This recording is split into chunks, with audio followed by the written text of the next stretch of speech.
नमस्कार। कार्यक्रम खेल खिलाड़ी में आप सभी का स्वागत, अभिनंदन। मैं हूं आपके साथ अजय पुंडीर।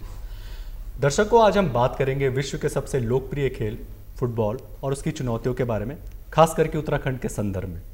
और इसी विषय पर बातचीत करने के लिए हमारे स्टूडियो में हमारे साथ मौजूद हैं श्री DM लखेड़ा जी। आप एक फुटबॉल कोच और एक विशेषज्ञ हैं और बहुत लंबे समय से इस खेल से जुड़े हुए हैं। और हमारे साथ में हैं ऋषि बिष्ट, जो कि युवा प्रतिभावान खिलाड़ी हैं और इस समय कई विभिन्न स्तरों पर फुटबॉल को खेल रहे हैं। आप दोनों का बहुत बहुत स्वागत, अभिनंदन हमारे कार्यक्रम में। धन्यवाद जी लखेड़ा सर, सबसे पहले मैं जानना चाहूँगा कि फुटबॉल जो विश्व का सबसे लोकप्रिय खेल है और उसमें आज जो भारत की स्थिति है, इन दोनों को प्रसंग बनाकर हमें इसके बारे में विस्तार से बताइए कि ऐसा क्यों है। फुटबॉल निस्संदेह विश्व का सबसे लोकप्रिय खेल है जी। और ये दुर्भाग्य की बात है कि फुटबॉल में दिन प्रतिदिन हम लोग पिछड़ते चले जा रहे हैं। अभी जो रिसेंटली जो रैंकिंग आई है फुटबॉल में भारतवर्ष की, वो अब तक की सबसे खराब रैंकिंग में हम लोग चले गए हैं। इतना लोकप्रिय खेल होने के बाद, आम जनमानस का खेल होने के बाद, एक आम छोटा से छोटा बच्चा इस खेल को खेल सकता है। उसके बाद हमारी स्थिति विश्व में सबसे ज़्यादा जनसंख्या के करीब हम लोग पहुंचने वाले हैं, और उसके बावजूद इस खेल की दयनीय स्थिति होना निस्संदेह चिंता का विषय है। और इसमें हमारी सरकार, खेल संघों को, फुटबॉल संघ को सोचना चाहिए कि किस तरह से इस आम जनमानस के खेल को हम विश्व स्तर पर ले जाएं, ताकि यहाँ का बच्चा विश्व में अपनी धाक छोड़ सके। जी, आपने जैसे ही कहा कि एक आम जनमानस का खेल है, सभी लोग इसको खेलते हैं, बहुत लोकप्रिय भी है, भारत में भी बहुत लोकप्रिय है। तो क्यों ये आम जनमानस का खेल है, किस तरह से खेला जाता है कि ये आम जनमानस का खेल बन चुका है, इसके बारे में थोड़ा विस्तार से बताएं। पुंडित जी, आम जनमानस से मतलब ये है कि एक तो बहुत सस्ता खेल है। इसके लिए बहुत ज़्यादा कोई महंगे इक्विपमेंट की आपको ज़रूरत नहीं है। आपके पास एक बॉल है, सिंपल से, अगर आपके पास शूज है, नहीं तो, और जहाँ तक छोटे बच्चों का या ग्रामीण क्षेत्र के बच्चों का सवाल है, हमको बहुत ज़्यादा इक्विपमेंट वगैरह की कोई ज़रूरत नहीं है। बेसिक चीज़ें, स्किल सीखने के लिए, तकनीक सीखने के लिए बच्चे को एक बॉल का बहुत सारा चाहिए था, उसको इंडोरेस वगैरह का। तो इसलिए एक आम जनमानस का खेल है, महंगा खेल नहीं है, जिसे हर परिवार का बच्चा आसानी से खेल सकता है और विश्व पटल पर अपने आप को स्थापित कर सकता है। जी, आम जनमानस का खेल है। ऋषि हमारे साथ मौजूद हैं, जो कि एक युवा प्रतिभावान खिलाड़ी हैं और कई स्तरों पर फुटबॉल को लेकर प्रेजेंट कर रहे हैं अपने आप को। तो ऋषि, आप अपने बारे में हमें थोड़ा सा बताएं कि कैसे आप इसी खेल से क्यों जुड़े और अभी आप तक कहाँ आप अपने टीम को या अपने प्रदेश के लिए कहाँ आपने अपने आप को रिप्रेजेंट किया है। मैंने स्कूल में खेलना शुरू किया था, केंद्रीय विद्यालय में। सबसे पहले मैंने क्लस्टर लेवल में खेलना स्टार्ट किया, अंडर 14 में। तो उस टूर्नामेंट में 5 टीमें थी, हम फर्स्ट पोजीशन पे आए। तो मुझे काफ़ी अच्छा लगा गेम और मुझे लगा कि मुझे आगे खेलना चाहिए। तो उसके बाद मैंने सब जूनियर खेला उत्तराखंड के लिए, दिल्ली में हुआ था वो। और उसके बाद खेलो इंडिया में खेला, चेन्नई में हुआ था वो नेशनल गेम। सब जूनियर में आपका जो एक्सपीरियंस रहा, क्योंकि सब जूनियर एक नेशनल टूर्नामेंट है जिसमें कि पूरे भारतवर्ष से टीमें आती हैं और अच्छे खिलाड़ियों को चुनकर मिलकर एक टीम बनाई जाती है, उसका एक्सपीरियंस थोड़ा हमें बताएं। एक्सपीरियंस बहुत अच्छा था। हमें दूसरे स्टेट्स के प्लेयर्स के साथ खेलने का मौका मिला, अच्छे प्लेयर्स थे और हमारे कोचेज़ ने हमें नई नई चीज़ें सिखाई। हम यहाँ से देहरादून से दिल्ली गए, वो भी एक जर्नी थी, चीज़ें सीखने के लिए मिली हमें और काफ़ी अच्छे प्लेयर्स से मिलने का मौका मिला वहाँ पे और कोचेज़ से मिलने का मौका मिला। और जो एक एनवायरनमेंट मिलता है ऐसे टूर्नामेंट्स में, उससे प्लेयर सीखता है कि कैसे अपने आप को तरोताज़ा फिट रखना है, ट्रैवल भी करना है, एक्लिमेटाइज भी करना है वेदर के हिसाब से, क्लाइमेट के हिसाब से, फिर परफॉर्म भी करना है। लखेड़ा जी, फुटबॉल को लेकर हम उत्तराखंड में जब हम बात करते हैं तो हमारे प्रदेश ने बहुत ही महान खिलाड़ी दिए हैं देश को। तो इस समय क्या संभावनाएं देख रहे हैं आप प्लेयर्स में, जैसे नवयुवा प्रतिभावान खिलाड़ी हैं, जो कैसा टैलेंट दिख रहा है अभी आपको? निस्संदेह उत्तराखंड का जो इतिहास रहा है फुटबॉल के क्षेत्र में बहुत ही बेहतरीन रहा है जी। अगर भारतवर्ष में फुटबॉल जानी जाती थी तो कलकत्ता के बाद देहरादून का नाम लिया जाता था जी। बीच के समय में कुछ देहरादून में और पूरे उत्तराखंड में फुटबॉल का सिनेरियो थोड़ा सा डाउन चला गया, लेकिन अब जो देखने को आ रहा है, बहुत अपकमिंग प्लेयर्स आ रहे हैं और जो मैचेज हम लोग यहाँ देखते हैं, अभी पिछले ही दिनों एक टूर्नामेंट जो है गढ़ी कैंट में हुआ था आयोजित, उसका जो फाइनल मैच देखने को मिला, बहुत ही रोमांचक मुकाबला और खिलाड़ियों को मतलब जोश से भरे हुए खिलाड़ी लग रहे थे, कोई जो है राष्ट्रीय स्तर का नेशनल स्तर के खिलाड़ी, और एक टूर्नामेंट चल रहा है। और जहाँ तक अपकमिंग खिलाड़ियों का बात है, उत्तराखंड का ही लाल हमारा अनिरुद्ध थापा आज जो है पूरे भारतवर्ष में उसका डंका बज रहा है फुटबॉल में। अभी अभी जो मोहन बगान की टीम जो है कई वर्षों बाद जो है जो आई लीग चैंपियन हुई है, उसकी विजेता टीम में वो खिलाड़ी रहा है। पिछले वर्ष अपकमिंग खिलाड़ी का जो है राइजिंग उसको खिताब मिल चुका है। ऐसे ही साहिल पवार खेल रहे हैं, आपका जो है दानू हो गया बागेश्वर का लड़का, तो काफ़ी लड़के हैं, लड़कियों में भी जो है काफ़ी लड़कियां जो फुटबॉल पे बड़ा अच्छा कर रही हैं। तो निसंदेह फुटबॉल में धीरे धीरे हम पुनः उस स्थिति को प्राप्त कर रहे हैं, क्योंकि अब यहाँ के खिलाड़ी भी जागरूक हो चुके हैं और खिलाड़ियों की जागरूकता के कारण अब खेल संघों को भी जागरूक होना पड़ेगा। जी, अब बात करते हैं इसकी टेक्निकलिटी के बारे में। ये तो था कि हम इसको जनमानस में कैसे देखते हैं और किस तरीके से लोग इससे जुड़े हुए हैं। जब इसकी कोचिंग होती है या किसी प्लेयर को सिलेक्ट करना होता है या किसी को सिखाना होता है, तो किन चीज़ों का ध्यान रखना होता है? जहाँ तक आप एक छोटे बच्चों के अगर छोटे बच्चों के स्तर पे ले जाए तो कई बार माँ बाप परेशान रहते हैं कि हमारे बच्चों को क्या करना है। बेसिकली जब छोटा बच्चा होता है तो छोटे बच्चों को फ्रीली उसके मूवमेंट देख ली जाते हैं, और कई चीज़ें जो है गॉड गिफ्टेड होती हैं। जैसे स्पीड होगी, स्पीड आप थोड़ी बहुत इंक्रीज कर सकते हो किसी भी बच्चे की या किसी भी खिलाड़ी की, गॉड गिफ्टेड होती है, उसके मसल्स की पावर वगैरह सब गॉड गिफ्टेड होते हैं। ऐसी अगर टेक्निकल चीज़ें तो टेक्निकल चीज़ों में बच्चे का पूरा प्लान बनाया जाता है कि बच्चों को किस तरीके से हमें जो है उसे टेक्निकल, क्योंकि जब बच्चा टेक्निकली साउंड होगा, आज अगर आप अजय पुंडीर अपने नाम को लिख पा रहे हैं, अपनी स्पेलिंग लिख पा रहे हो, तो पहले ABCD आपने पूरी सीखोगे तब आप अजय पुंडीर लिखने गया। तो बच्चों को, हर बच्चे को उसकी बेसिक चीज़ें, फुटबॉल की क्या बेसिक चीज़ है, किस तरीके से बॉल को कंट्रोल करना है, उसे किक करना है, उसको ड्रिबलिंग करनी है, किस समय पे पास देना है, ये सारी चीज़ें टेक्निकल चीज़ें बच्चों को सिखाने के लिए एक बहुत अच्छा तकनीकी कोर्स होना चाहिए। साथ ही साथ उसके टेक्निकल उसको डेवलपमेंट के साथ उसके अंदर स्पीड, इंडोरेंस, स्ट्रेंथ का जो है उसके लिए भी उसका जो है एक स्पेशल जो है कोर्स वगैरह चलाए जाते हैं, और इसके लिए बहुत ही तगड़ी प्लानिंग रहती है। इस प्लानिंग के तहत बच्चों का पूरा शेड्यूल बनाया जाता है कि कब उसे आपको स्किल प्रैक्टिस का कराना है, कब आप उसको जो है टेक्निकल वो कराना है। तो आपने जैसे एंड्योरेंस की बात करी, कोचिंग की बात की, तो इसमें जिस तरीके से हम कोचिंग कराते हैं, खास करके स्टेमिना, इसका एक बहुत बड़ा पार्ट है, क्योंकि फुटबॉल दमखम का खेल माना जाता है पुराने समय से। 90 मिनट का खेल है, उसके बाद भी एक्स्ट्रा टाइम है, इंजरी टाइम है, वो सब ऐड होके, और ख़ास करके भारतीय उपमहाद्वीप की जो भौगोलिक या जो वेदर कंडीशंस है उसमें खेल और भी टफ हो जाता है। तो कैसे हम अपने आप को इसमें इंड्योर करें, प्लेयर्स इंड्योर करें, स्टेमिना बनाएं, ताकि उनको मसल टीयर ना हो या कोई परेशानी ना हो जिससे कि वाटर लॉस, डिहाइड्रेशन की जो प्रॉब्लम देखी जाती है, इस तरह पे आप कैसे काम करते हैं? देखिए, जहाँ तक स्ट्रेंथ और इंडोरेंस की बात है तो धीरे धीरे करके डेवलप होगी। ये नहीं कि हम एक ही दिन किसी बच्चे को लिया हमने और एक ही दिन उसे सीधे पहले दिन बच्चा हमारे पास ट्रेनिंग में आया और हमने उसको सीधे दौड़ाना शुरू कर दिया, बच्चा वहाँ से डिमोटिवेट होकर अपने घर को चला जाएगा। तो अगर हमें उस बच्चे के अंदर इंडोरेंस लानी है, स्ट्रेंथ बढ़ानी है उसके अंदर, तो धीरे धीरे उसको रिक्रेशनल गेमों के माध्यम से उसको, ताकि उसका रुझान खेलों के प्रति भी रहे और धीरे धीरे वो जो है खेलों में रहे। अब जैसे हमारे तो पहाड़ी क्षेत्र है, भौगोलिक परिस्थितियाँ वो है, पहाड़ के खिलाड़ी के अंदर तो वैसी दमखम है, वो कई कई किलोमीटर जो है अपने घरों से पैदल आता जाता है, तो वहाँ के खिलाड़ी में दमखम है। और निसंदेह जो हमारे मैदान का खिलाड़ी है, उस खिलाड़ी के लिए हमें स्पेशल जो है कैंप्स चलाने पड़ेंगे, जिस कैंप्स के तहत हम जो है पूरा एक ट्रेनिंग शेड्यूल बनता है कि इस ट्रेनिंग शेड्यूल के तहत किस टाइम पे उसको इंडोरेंस की प्रैक्टिस करनी है उसकी टाइम, और धीरे धीरे ग्रेजुअली हमको उसको आगे बढ़ानी है, उसकी जो है इंडोरेंस को, उसकी स्ट्रेंथ को। एकदम ही किसी भी बच्चे के ऊपर लोड नहीं देना। अगर हम एकदम से लोड देते हैं तो उसकी मसल्स पुल हो जाएंगी, मसल डैमेज हो जाएंगी और जो परफॉर्मेंस हम चाहते हैं वो परफॉर्मेंस नहीं मिल पाएगी। जी, आपने परफॉर्मेंस की बात करी। जब आप लोग प्लेयर्स को तराशते हैं तो उसमें परफॉर्मेंस इंक्रीज के लिए जैसे स्किल सेट एक बात होती है कि उसका कंट्रोल है, उसकी ड्रिबलिंग है, उसकी पासिंग है और हेडिंग एक बहुत बड़ा डिफेंडिंग है, तो इन चीज़ों पे कैसे काम किया जाता है? और पोजीशंस, जो फुटबॉल में एक पोजीशंस का गेम होता है, सेंटर फॉरवर्ड है, मिडफील्डर हैं, डिफेंडर्स हैं, इनका कॉम्बिनेशन को लेकर हमें समझाएं। पुंडीर सर, अब जो है ना टोटल फुटबॉल आ गया। अब आप किसी भी खिलाड़ी को किसी पोजीशन पे एकदम से फिक्स नहीं कर सकते जी। आपकी मैच की परिस्थिति के हिसाब से उस खिलाड़ी को पोजीशन अपनी लेनी पड़ेगी।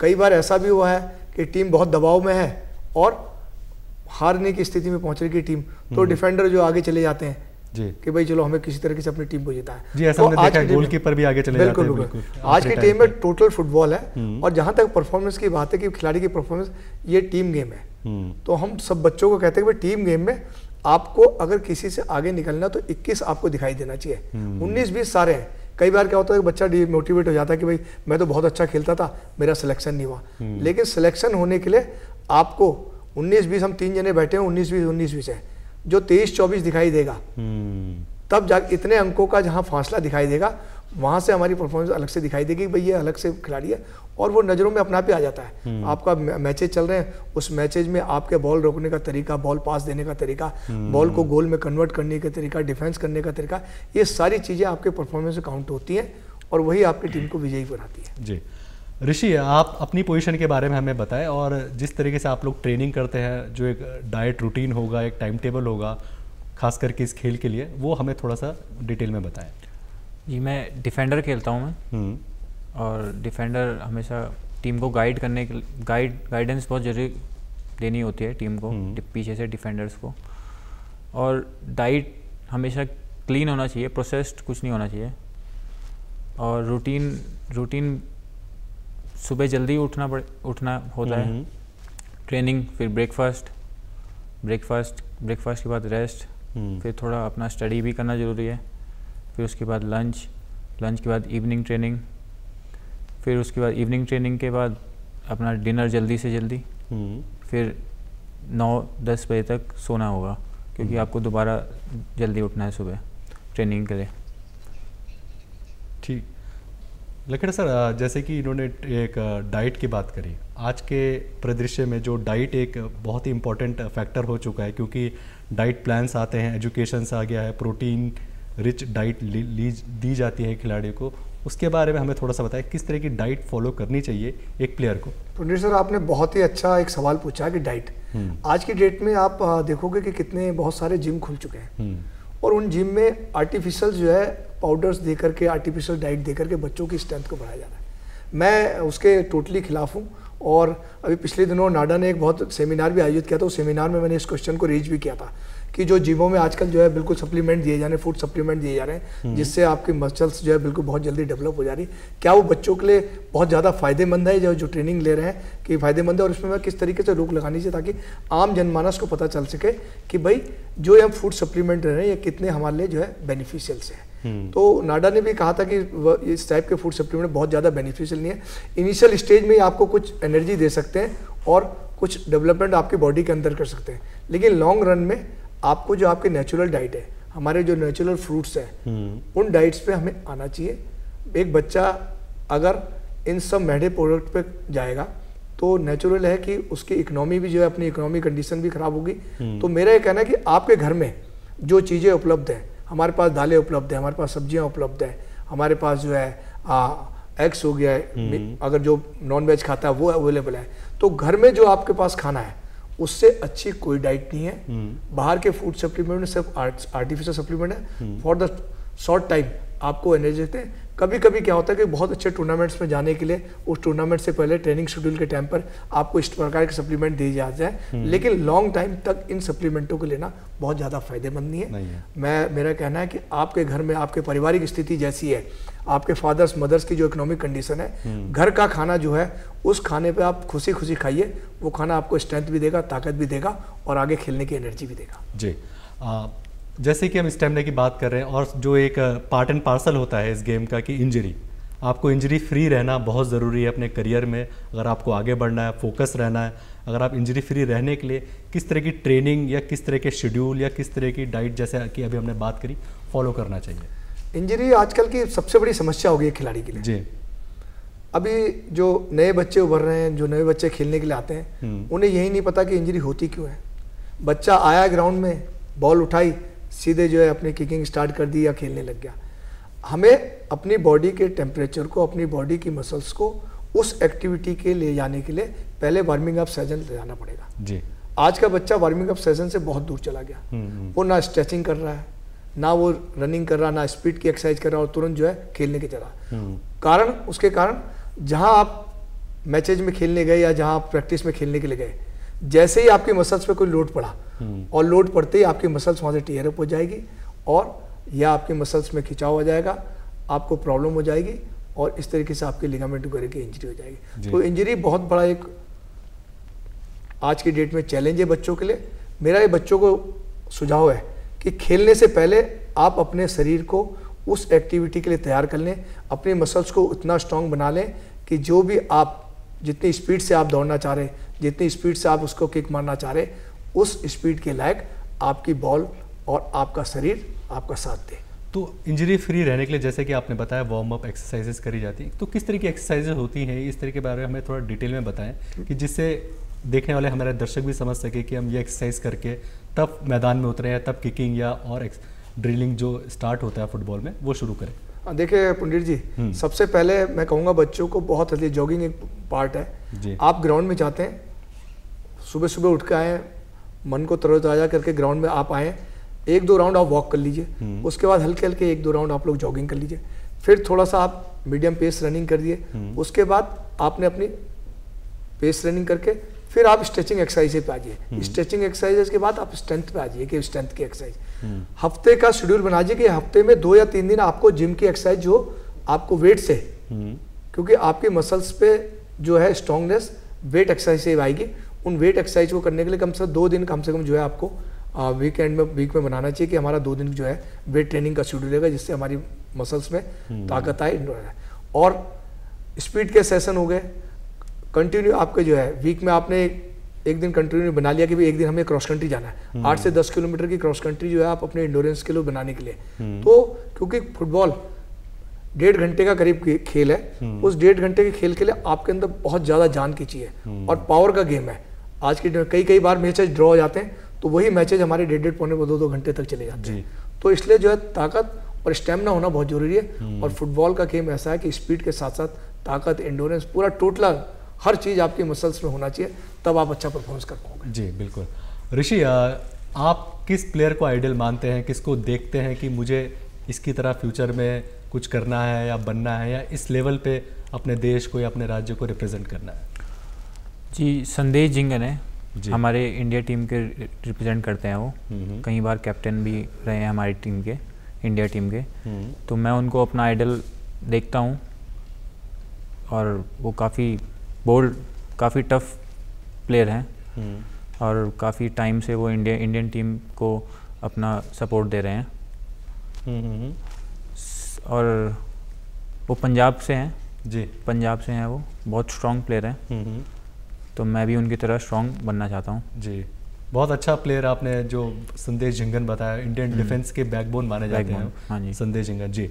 लखेड़ा जी, जैसे कि फैमिली एक सपोर्ट की बहुत ज़रूरत होती है, खास करके उस समय जब आप खेलना सीख रहे होते हैं या आपको प्लेयर बनने की एक चाहत होती है, किस तरह के फैमिली सपोर्ट को हम एक्सपेक्ट करते हैं कि पेरेंट्स अपने बच्चों को ये सब दें ताकि वो आगे बच्चा खेल सके? माता पिता की भूमिका तो, पेरेंट्स की भूमिका तो बहुत सबसे बड़ी भूमिका है जी। अगर सबसे ज़्यादा हमारा दोस्त सबसे ज़्यादा करीब है तो हमारे पेरेंट्स, हमारा परिवार है जी। अगर परिवार का सपोर्ट होगा तो निसंदेह बच्चा बहुत आगे बढ़। मैं एक छोटा सा उदाहरण देता हूँ। शशांक राणा जो है, सानू जो है अभी खेल रहा है, अभी गुजरात लीग भी खेला है, बहुत अच्छा खिलाड़ी, संतोष ट्रॉफी में हमारे इंडियन इसका उत्तराखंड टीम का कैप्टन रहा है, हमारा शिष्य रहा है, आईआईपी से उसने अपनी स्कूलिंग की थी और सूरी में केंद्रीय विद्यालय से नेशनल भी खेला था। मैं देखता हूँ जहाँ भी उसके मैचेज होते हैं, उनकी मदर रियली जो है इंस्पायरिंग लेडी, और मैं सैल्यूट करता हूँ। मतलब जहाँ भी मैच होगा उनकी मदर मुझे वहाँ दिखाई देगी उस मैच में, कि वो मैच में आ रही हैं, बच्चे का हौसला अफजाई कर रही है, हार भी रहा है तो भी उतने उसकी पीठ थपथपा रही है और जीत भी रहा है तो भी उसकी उतनी ही पीठ थपथपा रही है। तो पेरेंट्स का, बच्चा घर पे आ रहा है, उसको प्रॉपर डाइट देना, उसके बच्चे के इक्विपमेंट, उसके जो कपड़े वॉश करके उनको देना, उसका क्या परफॉर्मेंस आ रही, क्यों परफॉर्मेंस डाउन जा रही है, इन सब चीज़ों पे पेरेंट्स का ध्यान होगा। और पेरेंट्स अगर मोटिवेट करता रहेगा तो बच्चा day by day next to next सीढ़ी चढ़ता जाएगा। और एक दिन जो बच्चे का सपना, जो माँ बाप का सपना, हर बच्चे का और माँ बाप का सपना होता है कि उसका बच्चा राष्ट्रीय और अंतर्राष्ट्रीय स्तर पर खेले, भारत की ओर से खेले और भारत के साथ साथ उनका नाम रोशन करे। तो ऐसे पेरेंट्स, जो पेरेंट्स बच्चों के साथ साथ रहते हैं, उनको मोटिवेट करते रहे, निस्संदेह उनका सपना साकार होता है और ये उन बच्चों को, उनके माँ बापों को क्रेडिट जाता है। जी बिल्कुल, आपने बात करी कि कैसे सपोर्ट, एक फैमिली का सपोर्ट किसी प्लेयर को सफल बना सकता है। प्रमोद थापा हैं हमारे जो है, इसके अनिरुद्ध थापा के फादर जी। जहाँ भी मैं देखता हूँ सेंट जोसेफ स्कूल में पढ़ा हुआ है। बहुत सारे लोग कहते हैं कि हमें इस एकेडमी में जाना है, उसमें जाना, उसमें जाना है। एक सेंट जोसेफ एकेडमी पढ़ के बच्चे के अंदर लगन और मेहनत है, उस बच्चे के अंदर मेहनत और लगन, आज भी उस बच्चे के अंदर जो स्टैम्प टॉप में चल रहा है हिंदुस्तान में, सीखने की ललक है। देहरादून का कोई भी छोटा सा मैच होता रहता है, वो आ जाएगा उस मैच को, चाहे वो छोटे से लेवल का मैच, किनारे बैठ करके देखता रहेगा, क्योंकि हर चीज़ से, एक छोटी चीज़ से भी हमें कुछ सीखने को मिलता है। तो एक बहुत बड़ी बात मुझे लगती है, मैंने कई बार पवेलियन ग्राउंड में देखा कि अनिरुद्ध थापा एक किनारे पे बैठा हुआ है और एक जो लीग का हमारा जो मैच है उस मैच को देख रहा है, आराम से जो वॉच कर रहा है। उसे ये चिंता नहीं कि कोई मुझे वीआईपी गैलरी में बनाए या बनाए, वो वहाँ से कुछ ना कुछ सीख करके लेके जा रहा है और उसी सीखे हुई चीज़ को वो नेशनल लेवल पर, इंटरनेशनल पर इम्प्लीमेंट करके अपने आप अपनी धाक जमा रहा है। जी बिल्कुल, बहुत सही बात भी है कि कार्य क्षेत्र कोई सा भी हो, अगर पेरेंट्स का सपोर्ट है तो निसंदेह वो सफल होगा। साइंस एंड टेक्नोलॉजी आज के गेम में बहुत बड़ा रोल प्ले कर रही है, चाहे वो कोई सा भी स्पोर्ट हो। फुटबॉल में तो और भी खासकर, क्योंकि बड़े मैदान में खेले जाने वाला आउटडोर गेम है। तो इसके बारे में हमें थोड़ा बताएं, किस तरीके से साइंस और टेक्नोलॉजी का जो इस्तेमाल है, जो कि यूरोपियंस करके दिखा रहे हैं और इतने हाई लेवल पे अपने आप को परफॉर्म करके कब जीत रहे हैं, तो उसके बारे में थोड़ा बताएं किस तरीके से इस्तेमाल की जाती है। देखो, यूरोपियन कंट्रीज में जो फुटबॉल चल रहा है वो बहुत फास्ट फुटबॉल है और निसंदेह वो टेक्निकल बहुत ज़्यादा साउंड है। उनके यहाँ सारी मशीन्स हैं, अगर बच्चे को किक की प्रैक्टिस करानी है तो उनके पास मशीन्स अवेलेबल है, गोलकीपर के लिए गोल मशीन उनके पास अवेलेबल है, ऐसे डिफेंसर के लिए हर चीज़ के इक्विपमेंटों की भरमार है। हमारे यहाँ थोड़ा सा ये कि हम टेक्निकल रूप में बहुत सा जो है साउंड ना होने का कारण मेन भी है कि तकनीकी रूप से हमारे जो इक्विपमेंट मिलने चाहिए वो इक्विपमेंट अभी हमें जो है सरकार की ओर से या खेल संघों की ओर से नहीं मिल पा रहे हैं, जिसके कारण बच्चा वो परफॉर्मेंस, क्योंकि स्पीड का गेम होने के कारण, बहुत ज़्यादा स्ट्रेंथ का गेम होने के कारण, उसके टेक्निकली साउंड होने के कारण जो है इन सब इक्विपमेंटों का भी बहुत ज़्यादा फ्रेंडली होना, क्योंकि कम समय में बच्चा ज़्यादा आउटपुट दे सकता है। अब मान लीजिए एक कोच है, वो कोच 22 बच्चों को अगर कोचिंग देगा तो उतनी अच्छी कोचिंग वो नहीं दे पाएगा, भले क्योंकि 22 बच्चों पे उसका ध्यान डाइवर्ट करना। अगर वही एक डिफेंस का बच्चा है, उसको किक मारने के लिए अगर हमारे पास एक साधन उपलब्ध है कि मशीन वगैरह उपलब्ध है, गोलकीपर के लिए मशीन उपलब्ध है, कि हमारे पुष्पास वगैरह के लिए जो पासिंग के लिए जो है मशीन उपलब्ध है, तो वो सारी चीज़ें अगर यहाँ पर उपलब्ध होगी तो हम निसंदेह बहुत अच्छा टेक्निकली साउंड हो जाए। जी, सरकार की योजनाएं भी खास करके मैंने कुछ समय से देखा है पिछले 8-10 सालों में कि फिट इंडिया है, यूनिवर्सिटी गेम्स हैं, खेलो इंडिया जैसे मूवमेंट जो चलाए जा रहे हैं, इसी को लेकर चलाए जा रहे हैं कि लोगों में जागरूकता बढ़े ताकि वो खेल की तरफ अपना रुझान दिखाए और भारत का नाम जो रोशन करे। खास करके हम जब देखते हैं जो ओलंपिक्स हैं, एशियन गेम्स हैं या फुटबॉल है, इस जैसे इंटरनेशनल टूर्नामेंट्स में, तो इनको लेकर आपका क्या नज़रिया है? किस तरीके से स्कीम जो पॉलिसीज़ हैं गवर्नमेंट द्वारा चलाई जा रही हैं, ये कैसे सपोर्ट कर रही है गेम्स को? पंडित जी, हमें दृढ़ संकल्प होना पड़ेगा खिलाड़ियों को। जी, रोम ओलंपिक में हम सेमीफाइनल तक खेल के आ गए, तब सुविधाओं का अभाव था, आज हमारे पास सुविधाएं बहुत ज़्यादा हो गई तब के मुकाबले में। निसंदेह कि आज का फुटबॉल बहुत ज़्यादा एडवांस हो चुका है, हमारे पास इक्विपमेंट हो गए, लेकिन हमें आंगन का बहाना नहीं बनाना होगा। अब यहाँ के बच्चों को, यहाँ के खिलाड़ियों को, हमें जो भी हमारे पास साधन सुविधाएं हैं, सरकार बहुत कुछ करना चाह रही है अब खेलों के क्षेत्र में। माननीय प्रधानमंत्री जी तो पहले देश के ऐसे प्रधानमंत्री जो खिलाड़ियों से डायरेक्ट सीधे वार्ता करते हैं। जब भी खिलाड़ी किसी इंटरनेशनल लेवल पर जाते हैं तो वो सीधे उनसे वार्ता करते हैं और उसका सबसे बड़ा फायदा यह है कि खिलाड़ी मोटिवेट हो रहा है। तो मेरा ये कहना है कि जो भी हमारे पास अवेलेबल है उस पर हमें बेस्ट करके देना है। हमें ये नहीं सोचना कि भाई हम पे ये चीज़ नहीं है तो हम ये नहीं कर पा रहे हैं। आज की डेट में जो साधन उपलब्ध हैं उन साधनों में अच्छा सा अच्छा करके दिखाएं और देश को मेडल लाने की कोशिश करें। जी, जैसे कि बहुत सारे देशों ने किया भी है, क्योंकि हमसे जो हमसे ज़्यादा संपन्न देश नहीं है उनकी रैंकिंग हमसे बहुत ज़्यादा अच्छी है, तो इसी का नतीजा है कि हमने कमी का बहाना ना बना करके परफॉर्म करें और ग्राउंड पे अपना जो इंड्योरेंस लेवल है, जो गेम स्किल है वो दिखाएं।